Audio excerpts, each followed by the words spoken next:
Всем привет, мои дорогие чатницы! После стрима с Терекселом я узнал себе пару интересных вещей. Во-первых, оказывается я цыган. Во-вторых, оказывается я нацист. Если вы не понимаете, что за хрень я только что высрал, предлагаю вам посмотреть запись того стрима, который лежит на моем канале во вкладке трансляции.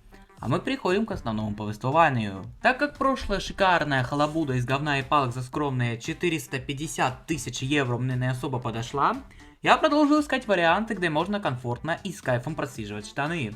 И нашел для вас целую гору отборнейшего контента на все том же сайте Купаем-Продаем. В этом выпуске будет все.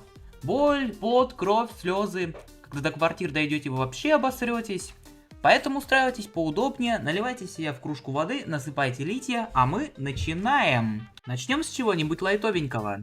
В этой квартире с первого взгляда все абсолютно нормально, если не учитывать небольшую формальность. Квартира, судя по всему, находится на территории областной тюрьмы, либо хозяева очень любят жарить шашлыки. Пройдя немного вглубь, мы можем увидеть шкаф, закованный в полиэтилен, недогрызанную чашку на столе, а также комнату, которая идеально вписалась бы в бэкрумс. Зайдя в спальню, мы видим шкаф, в котором скелетов больше, чем на кладбище, а также кровать, на которой до этого спал какой-то заключенный.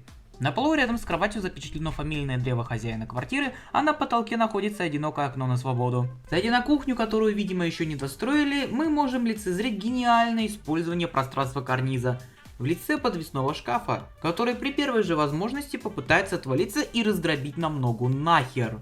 Так как перспектива становления ником Вучичем на 15% меня не радует, данный вариант мне не подходит. Поэтому я предлагаю перейти к следующему. Данная кибитка на окраине Нови Сада, судя по всему, гордо стоит на страже девственности ее хозяина. Ведь вы точно не захотите бабульку, которая здесь обитает.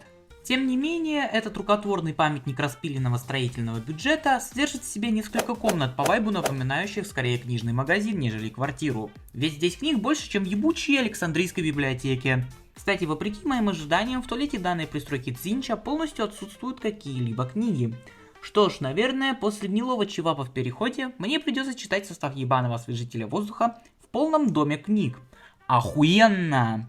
Так как от перспективы стать книжной вшо я не особо пускаюсь в пляс, предлагаю продолжить наши поиски квартирного варианта земли обетованной. Следующая квартира в стиле бескрайних казахских степей встречает нас видом на гардеробную, полы в которой не мылись с момента расстрела Драголюба Михайловича. Пройдя на кухню, мы можем увидеть раковину и все. Видимо, кто-то снова спиздил всю кухонную утварь через окно. Тварь, блядь. Пройдя в туалет, мы, судя по ракурсу, с которого была сделана фотография, можем лично пожать руку Питеру Паркеру. Охуенно! Пройдя немного дальше в ванную, которую тоже, судя по всему, фотографировал Человек-паук, мы увидим ванную для тела, ванную для рук, крепление неизвестного предназначения, а также опасно висящий бойлер. Мой вердикт по данной квартире таков. Эта хатка очень понравится любителям Marvel, а также тем, кто мечтает быть раздавленным ебаной цистерной во время принятия душа. Так как вариант, при котором лепешку, что останется от моего тела после похода в ванную, будет отдирать бригада бесплатной рабочей силы из Непала, мне не особо улыбается, мы пойдем дальше. А теперь предлагаю вам представить следующую ситуацию. Вы договорились о покупке квартиры за 500 тысяч евро, приезжаете на место, хозяин любезно встречает вас у подъезда, вы идете с ним к объекту вашего интереса. По дороге он рассказывает вам, что в квартире требуется небольшая уборочка. Вы говорите, мол, ничего страшного. Он кивает, открывает дверь, и вы видите это нахуй. Данная квартира, олицетворяющая собой фразу «похуй в хозяйстве пригодится», наглядно демонстрирует нам, что бы было, если бы Плюшки вместо деревни с крестьянами имел свою собственную квартиру. Описать происходящий пипец в этой пристройке дьявола не представляется возможным, но я попробую. В первой комнате мы, после того, как дадим смачную затрещину ее хозяину, можем увидеть явные признаки ремонта, который этой квартире уже не поможет. Проще вообще нахуй снести эту квартиру вместе с домом, чем пытаться вывести все это барахло. Пройдя чуть далее, мы застаем новогоднее застолье, которое стоит здесь с января, и я благодарен за то, что фотки до сих пор не умеют передавать запах.